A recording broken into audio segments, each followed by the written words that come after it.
හරි බලාගමුකෝ. ගේන්නකෝ කැප් ටික.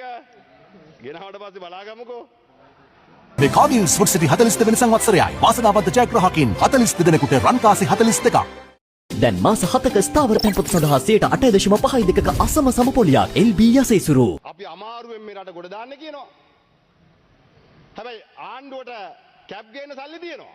දැන් අර මිනිස්සුන්ගෙන් ඉතුරු කරපුවා. අර ඒ කාලේ මම දැක්ක ගෝල් ෆේස් එකේ දාලා විකුණනවාන. අපරාධෙ විකුණන්නේ. පරණ ඒවා ටික විකුණලා අලුත් ඒවා ගේනවා කියලා නම් ඒ වෙලාවේ කියන්න තිබ්බනේ. කිව්වේ ඉස්කෝල හදන්න විකුණනවා කියලා. ඉතින් මේ අලුතෙන් එන 1000 ගානද ඉස්කෝල හදන්නකෝ. ආයෙත් ගම්කෝ මේ කැප් ගෙනල්ලා බෙදන්න ඕනේ. දැන් ඒකට තියෙන කතා මම දැක්ක මුදල් නියෝජ්‍ය අමාත්‍යවරයා අයියේ මාධ්‍යට කියනවා පහුගිය අවුරුද්දේ ඉතුරු වෙච්ච සල්ලි වලිනු ගේන්නේ. ජනාධිපතිතුමා පාර්ලිමේන්තුවේ කියනවා මේ අවුරුද්දේ සල්ලි වලිනු ගේන්නේ. මේ අයවැයෙන්ලු ගේන්නේ. අඩු ගානෙන් බොරුවක් කියනවා දෙන්න කතා වෙලා එකක් කියපන්කෝ. අපේ තුන් දෙනා ගැන අපි බලා ගන්නම්. ඔයාලගේ 159 බලා ගන්නකෝ.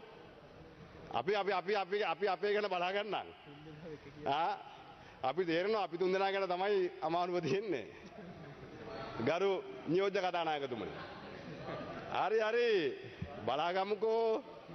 ගේන්නකෝ කැප් ටික. ගෙනාවට පස්සේ බලාගමුකෝ.